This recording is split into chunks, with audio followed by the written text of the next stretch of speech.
آیت وَلَا تُجَادِلُوا أَهْلَ الْكِتَابِ إِلَّا بِالَّتِي أَحْسَنُ إِلَّا الَّذِينَ ظَلَمُوا مِنْهُمْ، اور مت جھگڑو اہل کتاب سے مگر بہت ہی عمدہ طریقے سے، اس طریقے سے جو سب سے عمدہ ہو. اس لیے کہ یہاں بھی احسن ہے، جیسے وہاں اکبر ہے وَلَذِكْرُ اللَّهِ اکبر افعل التفصیل، یہاں بھی احسن جو آیا ہے یہ سپرلیٹو ڈگری، سب سے اعلیٰ طریقے پر ان سے جھگڑو. ابھی میں بتاؤں گا کہ مجادلے کا مطلب کیا ہے. إِلَّا الَّذِينَ ظَلَمُوا مِنْهُمْ، سوائے ان کے جو ان میں سے ظالم ہوں، جو ظلم کریں، تعدی کریں، دست درازی کریں. اب یہاں بات سمجھ لیجئے، تعویل خاص جو ہے اس کے اعتبار سے یہ حکم ہو رہا ہے مسلمانوں کو اہل کتاب کے ضمن میں، اس لیے کہ حضور صلی اللہ علیہ وسلم اور صحابہ کرام جب اس دین کی کشمکش میں مبتلا تھے، دعوت دے رہے تھے اور ادھر سے رد عمل ہو رہا تھا، مصیبتیں تھیں، مشکلات تھیں، تو عرب میں دو طبقے تھے.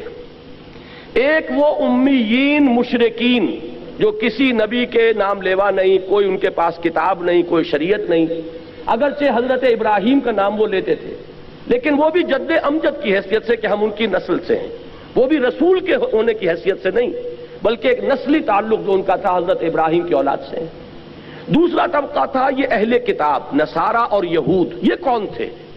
یہ گویا کہ سابقہ مسلمان امت تھی، اس لیے کہ یہ تو کتابوں کے ماننے والے، رسولوں کے ماننے والے، شریعت کے ماننے والے.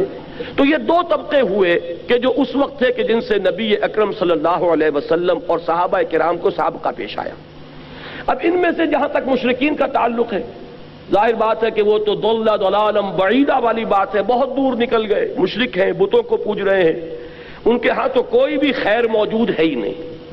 لیکن جہاں تک ان اہل کتاب کا تعلق ہے، اگرچہ اخلاقی طور پر آپ نے اس کی صفائی کی ان کی طرف سے، ایک اور کوئی حملہ ہو گیا، تو یہ بحث و نزاع جو ہے یہ جدال ہے. اب اس میں ظاہر بات ہے کہ جب آپ دین کے غلبے کی جد و جہد کر رہے ہیں تو آپ یہ نہیں کہہ سکتے کہ بھائی کسی سے کچھ نہ کہو، کسی سے مت الجھو. الجھنا تو پڑے گا، دین غالب کیسے ہوگا؟ اس لیے کہ جو بھی باطل کے پرستار ہیں وہ تو راستہ روک کے کھڑے ہیں، وہ تو نہ یہ چاہتے ہیں کہ دین کا پیغام عام ہو، نہ یہ چاہتے ہیں کہ کوئی دین کی طرف پیش قدمی کرے. تو الجھنا تو پڑے گا، تصادم تو ہوگا، وہ تو ناگزیر ہے. یہ جو بعض بڑے نیک طبع لوگ ہوتے ہیں کہ صاحب بس آپ اپنا کام کیجئے، کسی سے الجھیے نہیں، میں ان کی نیکی کو تو داد دیتا ہوں لیکن یہ میں سمجھتا ہوں کہ ان کے سامنے تصور ہی نہیں ہے.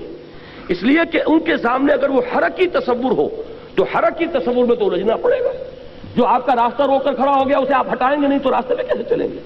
تو ٹھیک ہے، آپ اگر سٹیٹس کو مینٹین کرنا چاہتے ہیں، جیسے بھی رہے معاشرہ ویسے رہے، تب تو آپ کسی سے نہ الجھیے. لیکن یہ کہ اگر آپ کو اس معاشرے کو کسی رخ پر لے کر جانا ہے، اگر آپ کو یہاں اللہ کے دین کو غالب کرنا ہے، تو جو بھی راستے میں آ رہا ہے اس سے آپ کو دست و گریبان ہونا پڑے گا. اس میں یہ ہے کہ وہ نیکی جو ہے، نیکی کا ایک تصور وہ ہے وہی کہ جو اس اسٹیٹک کانسیپٹ آف ریلیجن کے ساتھ جو ہے اس کی مطابقت ہے. اپنی ذاتی زندگی میں نماز روزہ کر لو، اللہ اللہ خیر صلاح، تب تو یہ کہ نہ کسی سے الجھنا، نہ کسی کے ساتھ بحث و نزاع، وہ اپنے دھندے میں لگا رہے، تم اپنے دھندے میں لگے رہو. لیکن اگر دین کی جد و جہد کرنی ہے تو آپ کو ان کی باتوں کا جواب دینا پڑے گا. وہ لوگ عوام کو ورغلائیں گے، آپ کو ان کے مغالطے رفع کرنے پڑیں گے. اور کسی وقت ایسا بھی ہو سکتا ہے کہ آپ کو ان پر بھی جوابی حملہ کرنا پڑے. قرآن مجید میں آپ کو نظر آ جائے گا بنی اسرائیل سے جو خطاب ہوا ہے سورہ بقرہ میں 5ویں رکوع سے لے کے 15ویں رکوع تک، ان پر قرآن مجید نے ان کی جو غلطیاں تھیں، ان کی جو خامیاں تھیں، ان کی تاریخ کے جو اہم واقعات تھے کہ جن سے کہ انہوں نے اللہ اور اس کے رسول کے راستے سے جو انحراف کیا تھا، ان سب کا کھول کر پردہ چاک کیا گیا ہے اور ایک بڑی مفصل قرارداد فرد جرم جو ہے ان کے اوپر عائد کی گئی ہے. تو یہ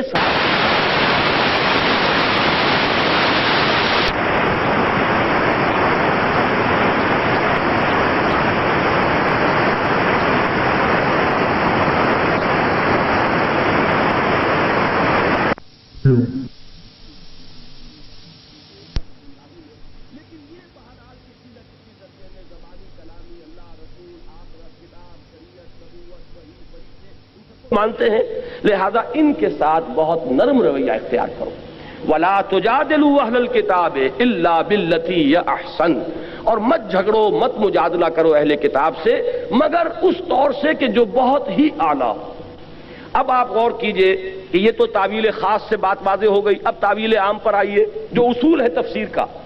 الاعتبار لعموم اللفظ لا لخصوص السبب، اصل اعتبار جو ہے الفاظ کی عمومیت کا کیا جائے گا، نہ کہ ایک خاص پس منظر کا جن میں وہ آیات نازل ہوں۔ اب اس کو جنرلائز کیجئے تو وہ بات کیا بنے گی؟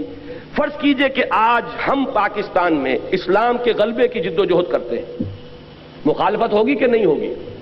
کمیونسٹ بھی مخالفت کریں گے، ملحدین بھی کریں گے، سیکولرزم کے قائلین بھی کریں گے، جو یہ قومیتوں کا نظریہ تراش کر جو اس کی بنیاد پر گاڑی چلا رہے ہیں وہ بھی کریں گے۔ یہ سب کریں گے کہ نہیں کریں گے؟ آپ کو ایک چومکھی جنگ لڑنی پڑے گی۔ اگر غالب نہیں کرنا اسلام کو تو گھروں میں بیٹھ کے کسی سے الجھنے کی ضرورت نہیں، لیکن یہ ہے کہ اگر آپ کو اسلام کو غالب کرنا ہے تو الجھنا پڑے گا۔ اب اس الجھنے میں ایک ہمارے ہاں وہ طبقات ہیں کہ جن کا کچھ نہ کچھ مذہب کے ساتھ تعلق ہے، ان کی کچھ نہ کچھ مذہب کے ساتھ جو ہے ان کی کمٹمنٹ ہے، وہ نماز روزہ کرتے ہیں، وہ کچھ نہ کچھ دین کے لیے محنت ہے، بھاگ دوڑ ہے، اگرچہ آپ سے اختلاف ہے، آپ کے طریقہ کار سے اختلاف ہے۔ مثال کے طور پر جماعت اسلامی یہ کام کر رہی ہے، تبلیغی جماعت ہے وہ اپنے طریقے پر کام کر رہی ہے، جماعت اسلامی کا طریقہ اور ہے، تبلیغی جماعت کا طریقہ اور ہے، جمعیت العلماء اسلام ہے وہ اپنے طریقے پر کام کر رہی ہے، وہ نہ تبلیغی جماعت کا طریقہ ہے نہ جماعت اسلامی کا طریقہ ہے۔ ہم نے ایک تنظیم قائم کی، تنظیم اسلامی، ہمارے سامنے ایک اور طریقہ کار ہے۔ تو یہ تو ہو سکتا ہے کہ آپ کے طریقے سے اختلاف کرتے ہوں، لیکن بہرحال ان کا دین کے ساتھ کوئی لگاؤ ہے، وہ بھی اس میدان میں ہے، ان کی بھی کمٹمنٹ ہے، وہ اپنے تجزیے کے مطابق، اپنی تشخیص کے مطابق، اپنی تجویز کے مطابق کام کر رہے ہیں۔ لہذا اب آپ اگر خطاب میں سب کو ایک لاٹھی سے ہانک دیں گے تو در حقیقت آپ اپنے مقصد کو نقصان پہنچائیں گے۔ جو بھی دین کے میدان میں ہے، جو بھی دین کا کوئی کام کر رہا ہے، اس کے ساتھ بڑے ادب کے ساتھ، احترام کے ساتھ پیش آؤ، ان کا اکرام کرو۔ یہ میں لفظ جو ہے تبلیغی بھائیوں والا استعمال کر رہا ہوں، ان کی عزت کرو کہ وہ بھی دین کے کام میں لگے ہوئے، اگرچہ ٹھیک ہے آپ کا نقطہ نظر کچھ اور ہے، ان کا نقطہ نظر کچھ ہے۔ ایک الیکشن کے راستے سے جانا چاہتا ہے، ایک سمجھتا ہے کہ اس راستے سے وقت کے ضیاع کے سوا کچھ حاصل نہیں ہوگا، لہذا اس نے کوئی اور راستہ تجویز کیا ہے۔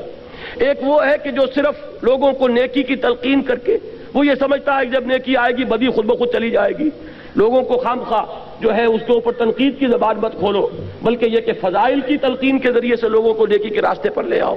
ایک کا خیال ہے نہیں، قرآن میں تو جہاں بھی آیا ہے امر بالمعروف کے ساتھ نہی عن المنکر ساتھ جڑا ہوا آیا ہے، یہ تو ایک گاڑی کے دو پہیے ہیں۔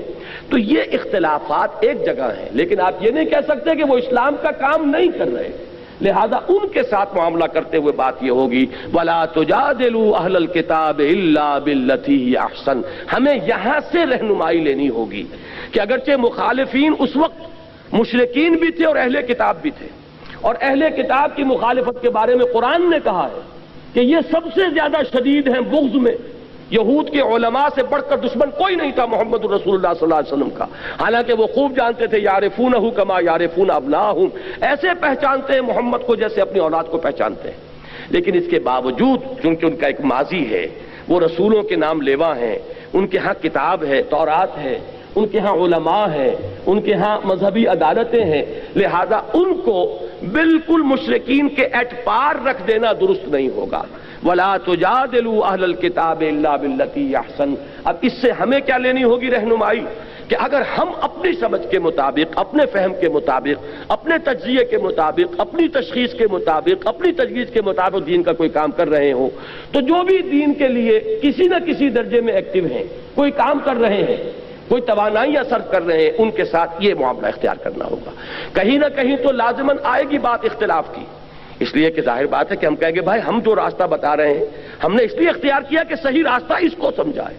ہمیں کہنا پڑے گا کہ انتخاب کے اندر، یہ انتخابات میں حصہ لینے سے ملک کے اندر ایک اطمینان کی فضا پیدا ہو جانا یہ اپنی جگہ پر ہے، جو ہم چاہتے ہیں کہ ہونا چاہیے، کہ مختلف حصوں کے لوگوں کے اندر یہ اطمینان ہو کہ ہمارے معاملات ہمارے ہاتھ میں ہیں۔ یہ نہیں ہے کہ کوئی ایک صوبہ سب پر حکومت کر رہا ہو، اس لیے کہ فوج کی حکومت ہے تو گویا کہ پنجاب کی حکومت ہے، باقی سندھ اور بلوچستان گویا کہ محکومی کے اندر زندگی بسر کر رہے ہیں۔ یہ احساس بڑا خوفناک ہے، لہذا الیکشن کا ہونا اس احساس کو ختم کرنے کے لیے تو ضروری ہے۔ البتہ اسلام الیکشن کے راستے سے نہ قطعاً آنا محال مطلق ہے، ناممکن ہے، اس کے لیے تو انقلابی راستہ اختیار کرنا پڑے گا۔ اب اگر یہ بات میں زور دے کر نہ کہوں تو میری اس بات کے اوپر کون توجہ کرے گا؟ کون آئے گا میرے اس راستے پر؟ کون میرا دست و بازو بنے گا؟ کون میرا ساتھ دے گا؟ تو مجھے یہ بات تو کہنی پڑے گی، لیکن یہ ہے کہ اس میں وہ تمام احتیاطیں ملحوظ رہیں کہ بہرحال وہ بھی جو کچھ کر رہے ہیں دین کے لیے کر رہے ہیں، اپنی سمجھ کے مطابق دین ہی کی خدمت ہے، ان کے سامنے بھی یہی ہے، چاہے وہ جمعیت علماء ہو، چاہے تبلیغی جماعت ہو، جماعت اسلامی ہو۔ تو